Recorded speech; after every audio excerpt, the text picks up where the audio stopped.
दूसरे भी ऐसे ही बोलते हैं, अन्य मत वाले, और अपन भी ऐसे ही कह रहे हैं। तो वास्तविकता क्या है? क्या ज्ञान वास्तव में ज्ञेयों तक पहुंचता है? क्या ज्ञेय ज्ञान में आ जाते हैं? कि न ज्ञान ज्ञेयों में जाता है, व्याप्त होता है, ज्ञेयों में जाता है माने व्याप्त होता है, ठीक है।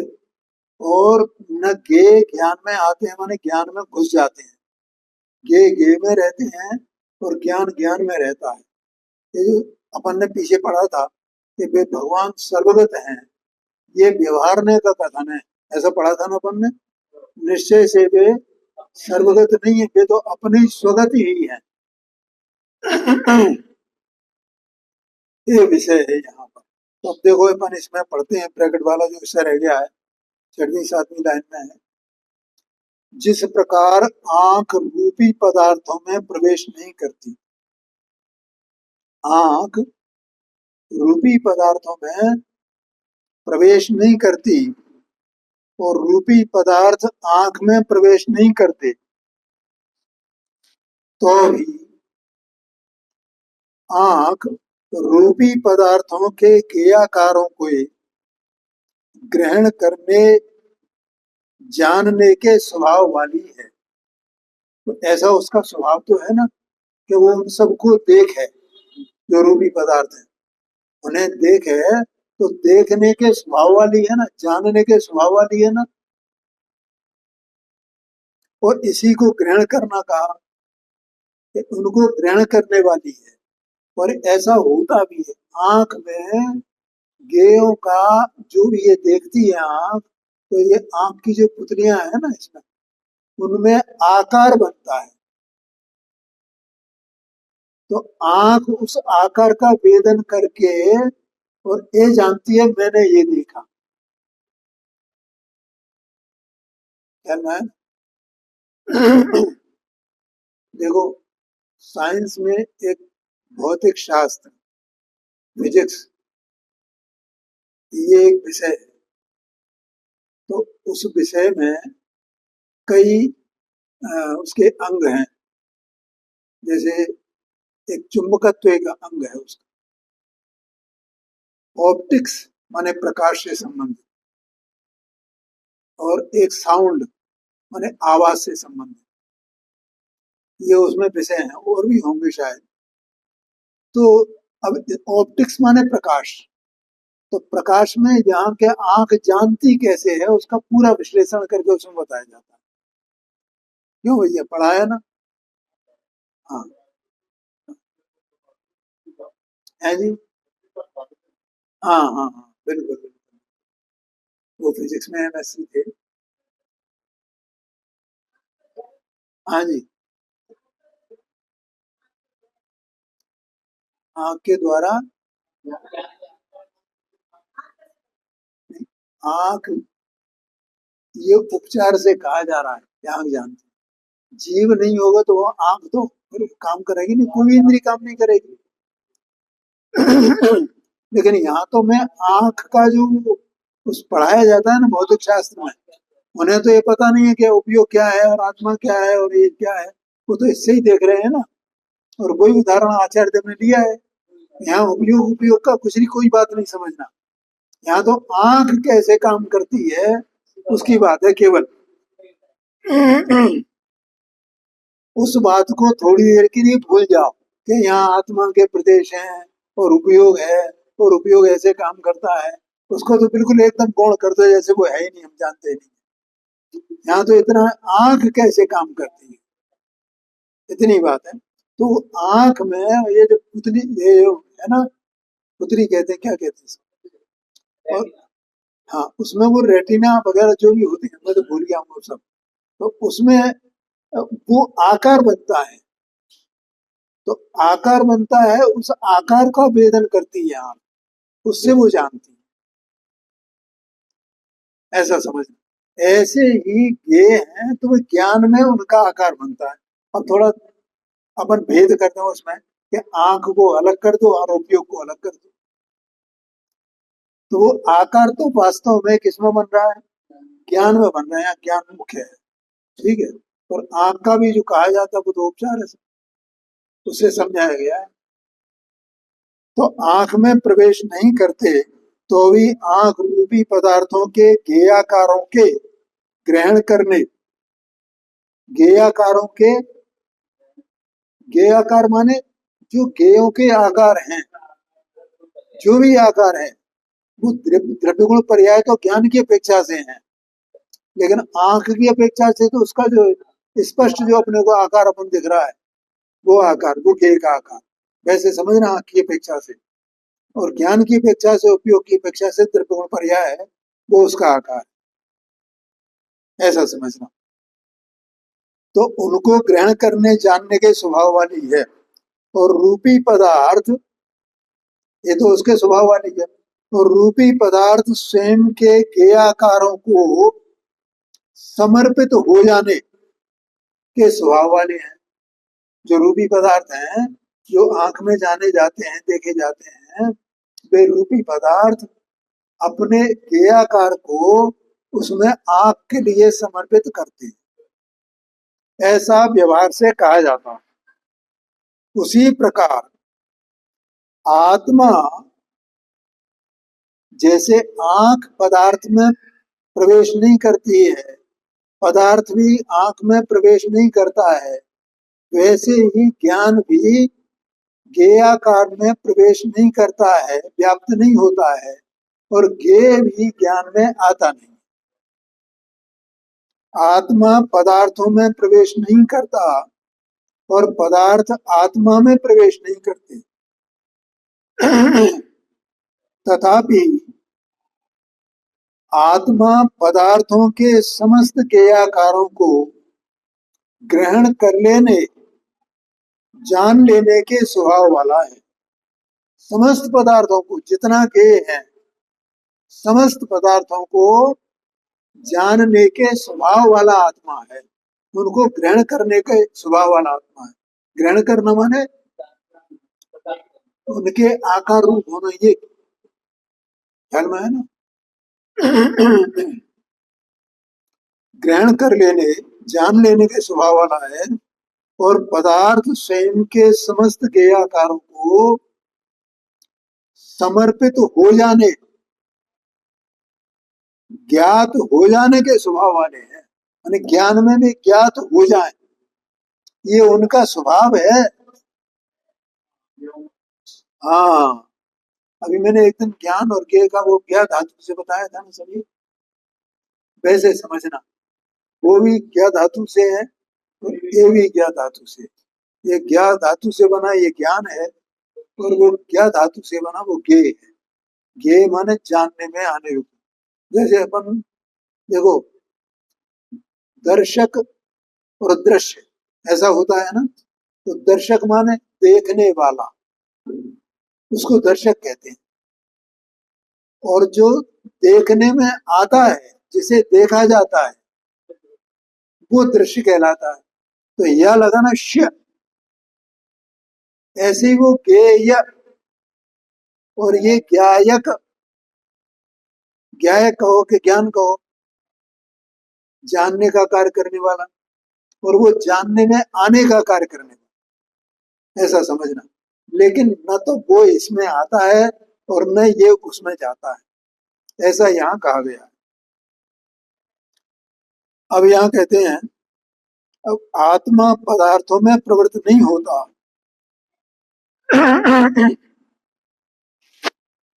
तथापि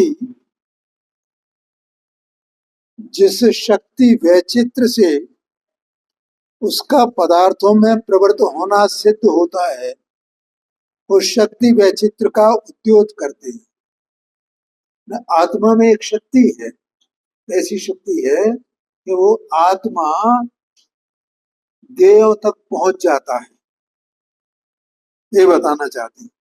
तो प्रवृत्त नहीं होता है तो भी प्रवृत्त होना सिद्ध किया गया है। क्या कहा? वास्तव में प्रवृत्त नहीं होता है तो भी यहाँ प्रवृत्त होना सिद्ध किया गया है। ख्याल में आया कि नहीं? क्योंकि वो अगर नहीं पहुंचे वहां तक तो वो जानता है सबको, ये कैसे सिद्ध हो? इसलिए वो किस प्रकार से जान जाता है? ये बात यहाँ बताते हैं। तो ये 29 नंबर की गाथा यहाँ इसी पेज पर है। पहले अपन इसका वाचन करते हैं।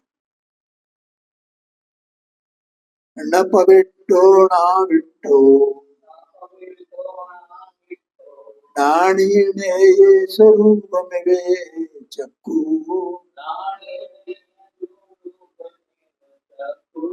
जानदिपस्सगण्यगम्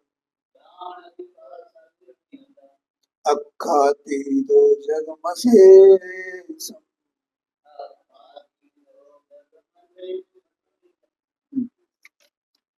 अगले अगले पेज पर नीचे हिंदी में है।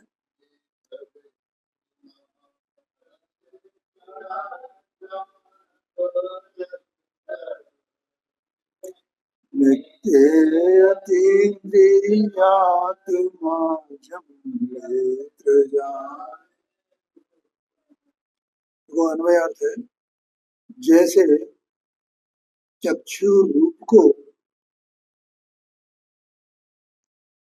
ज्ञेयों में अप्रविष्ट रहकर तथा अप्रविष्ट न रहकर जानती देखती है। चक्षु ज्ञेयों में मन रूपी पदार्थों को कोई लगा लेना, जैसे पहले पदार्थ का गया है, उसी प्रकार आत्मा इंद्रियातीत होता हुआ, देखो इंद्रियों से जानता है ऐसा तो अपन सब जानते हैं, सब अपन अनुभव कर रहे हैं ना। इसलिए सब जितने संसारी जीव हैं, सभी संसारी जीव ऐसा अनुभव करते हैं कि मैं इंद्रियों से जानता हूँ। ठीक है, और हमें ये इस बात का रंच मात्र भी विश्वास नहीं है।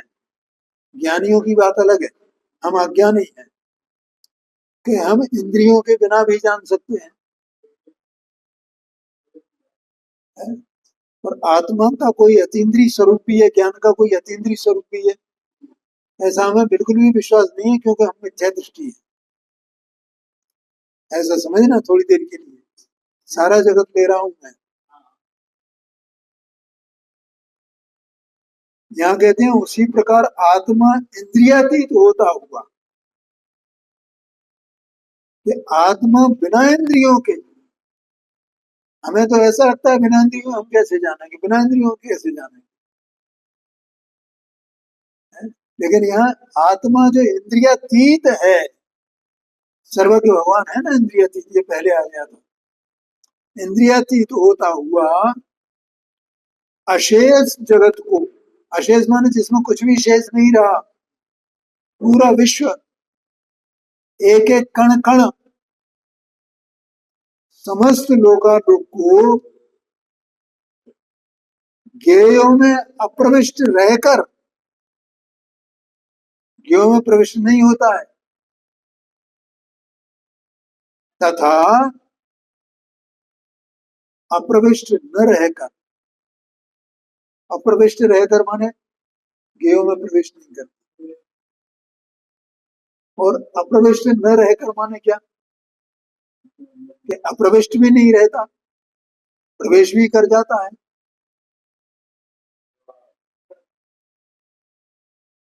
ख्याल में आया कि नहीं आया? देखो ये दो दो है ना, एक ज्ञान का स्वभाव और एक ज्ञेय का स्वभाव, ये दोनों के आपस में निमित्त निमित्त भाव है, इसी के कारण से ये व्यवस्था है वास्तव में। ज्ञेयों का अपना ऐसा स्वभाव है और ज्ञान का अपना ऐसा स्वभाव है, जो पिछली गाथा बता दिया 28 नंबर की गाथा। क्या हो प्रकाश, मेरी शांति से समझना क्या कहा मैंने।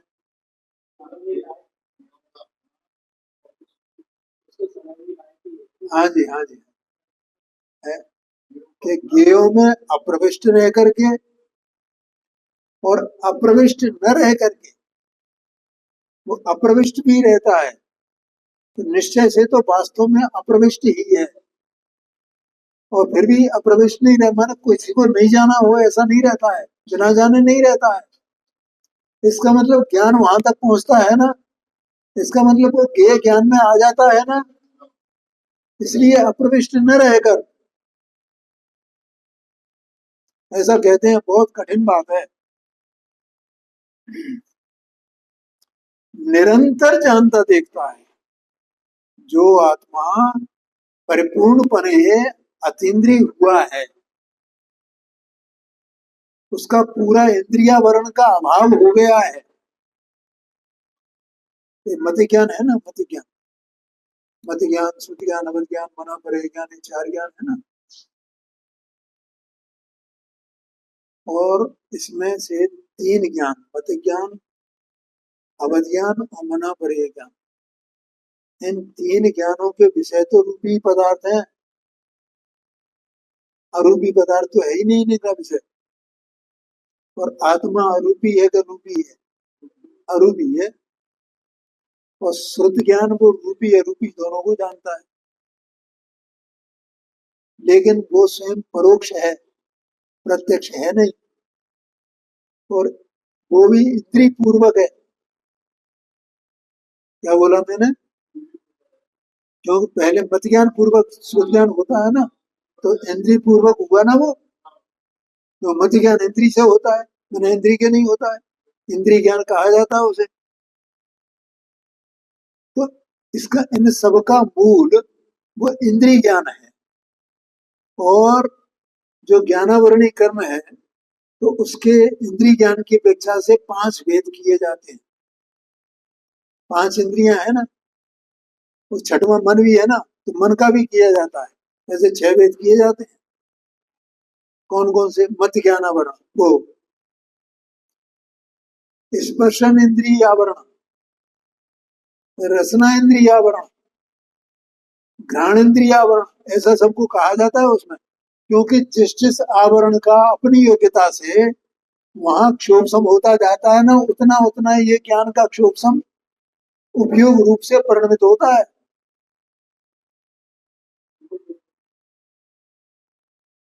आया कि नहीं आया?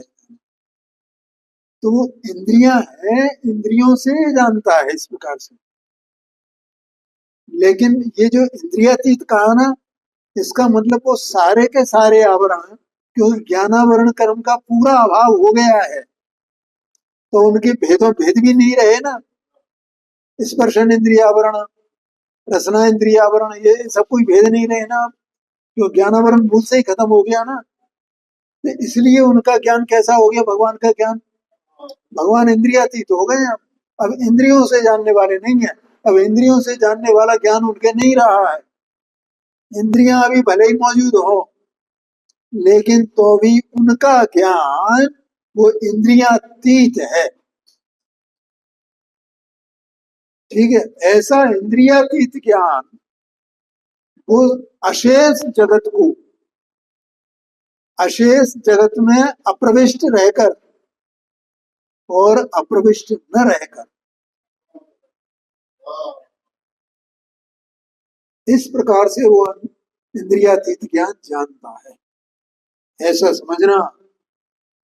इस सब में विशेष आपको बता देता हूँ, क्योंकि आप शास्त्र पढ़ोगे नहीं तब आपको ख्याल में आएगा, लेकिन ये सीधा आपको ख्याल में आ जाए इसलिए मैं बता देता हूँ। अब यहाँ पर टीका है, जिस प्रकार चक्षु रूपी द्रव्यों को स्वप्रदेशों के द्वारा स्पर्श करता हुआ अप्रविष्ट रहकर तथा ज्ञेय आकारों को आत्मसात करता हुआ अप्रविष्ट न रहकर जानता देखता है। यहाँ कहा माने जो चक्षु है, वो चक्षु रूपी पदार्थों, ठीक है, क्योंकि इसका विषय रूपी पदार्थ है ना, तो रूपी द्रव्यों को स्वप्रदेशों द्वारा स्पर्श करता हुआ, इसके जो आंख के जो प्रदेश हैं, जो इसकी रचना है पूरी, ये किसी भी पदार्थ को स्पर्श नहीं करती। और पदार्थ को स्पर्श किए बिना, इसका मतलब जब स्पर्श ही नहीं करती तो पदार्थ में प्रवेश भी नहीं करती ना। तो पदार्थ में अप्रविष्ट रहकर, प्रविष्ट माने प्रवेश करना, प्रविष्ट हो जाना, प्रवेश कर जाना।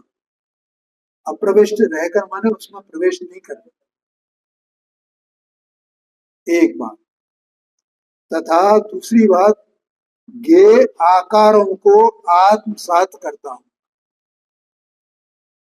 जो गे के आकार है, जैसा भी आकार हो गे का, देखो आंख का जो विषय कहा जाता है, 5 इंद्रियां है ना, तो 5 इंद्रियों में आंख जो इंद्री है, इसका विषय क्या है?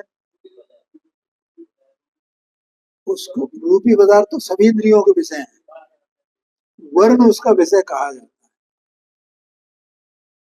लेकिन वर्ण तो है ही है, लेकिन उसका जो आकार अपन देखते हैं ना, वो आकार भी है ना, ये चौकोर है, ये गोल है, ये ऐसा है, ये टेढ़ा है, ये सीधा है, ऐसा वो आकार भी इससे जानने में आता है ना, आंख से। तो यहाँ सीधा सीधा आचार देखना, गे के आकार को ऐसा लिया, तो उस आकार में अप्रविष्ट रहकर, बिना प्रवेश किए हुए ये आंख उसको देखती है, और गेयाकारों को आत्मसात करता हुआ, जो गे का जो आकार है, जो पदार्थ का आकार है, उसको आंख ने आत्मसात कर लिया है, मानो उसके आकार रूप ये हो गई है आंख। अब ये सब मैंने फिजिक्स के द्वारा आपको बता ही दिया। तो आत्मसात कर लिया, इसका मतलब ये कह रहे हैं कि वो अप्रविष्ट रह करके पहले कहा, तो अप्रविष्ट भी नहीं रही है आंख जो है, उसमें अप्रविष्ट भी नहीं रही है, क्योंकि उसने उसके आकार को आत्मसात कर लिया है। गे का जो आकार है, उस गे के आकार ये स्वयं हो गई है ना आंख, इसका मतलब गे के आकार को आत्मसात कर लिया है। इसलिए अप्रविष्ट न रहकर, ऐसा कहते हैं। पहले कहा अप्रविष्ट न रहकर, अप्रविष्ट रहकर, पहले कहा था, पहले क्या क्या कहा था? अप्रविष्ट रहकर, माने उसको स्पर्श भी नहीं करती है कि। फिर दूसरा कहा अप्रविष्ट न रहकर, अप्रविष्ट न रहकर का मतलब क्या हुआ कि इधर कोई हरकत नहीं हुई हो, ऐसी बात नहीं है, आंख में हरकत हुई है। और आंख ने क्या हरकत की है कि उसने गे का जो आकार है, उस आकार को आत्मसात कर लिया है, अर्थात आंख में वो आकार बन गया है, वो आकार बन गया जो गे का आकार है। वैसा आकार बना कि नहीं बना? वैसा आकार बन गया है। इसको कहा आंख ने, क्योंकि आंख का ऐसे ही स्वभाव है ना, उसे कौन करे, कौन लावे, लेकिन आंख का स्वरूप ही ऐसा है कि उस गे के आकार हो जाती है अपने आप ही, उसका स्वभाव ही ऐसा है। क्या कहा? आंख का स्वभाव ही ऐसा है कि वो सेम ही जो गे है, उसका जो आकार है, उसके आकार रूपी हो जाए। इसका मतलब कि उसने उसके आकार को आत्मसात कर लिया है, इसका मतलब उसके आकार को ग्रहण कर लिया है।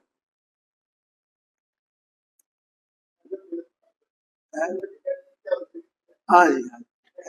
तो प्रविष्ट तो नहीं हुई, स्पर्श तो नहीं किया, लेकिन उसके आकार रूप से ये परिणमित तो हो गई।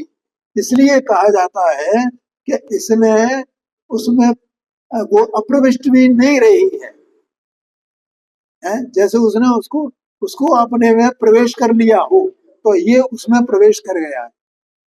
जैसे इसने उस आकार को अपने में समा लिया है, और उस आकार ने भी अपने को इसमें समर्पित कर दिया है, ऐसा समझना। ऐसा दृष्टांत यहाँ दिया है। इस प्रकार से ये दृष्टांत हुआ। उसी प्रकार आत्मा भी इंद्रियातीतता के कारण प्राप्य कारता की विचार गोचरता से दूर होता हुआ ज्ञेय भूत समस्त वस्तुओं को स्वप्रदेशों से स्पर्श करता है। अब इसमें टाइम थोड़ा ज्यादा लगेगा, प्राप्त कार्य तो वैसे मैंने पहले बताई थी, लेकिन इसको एक्सप्लेन करने में टाइम लगेगा, इसलिए हम ये अपन कल विषय लेंगे।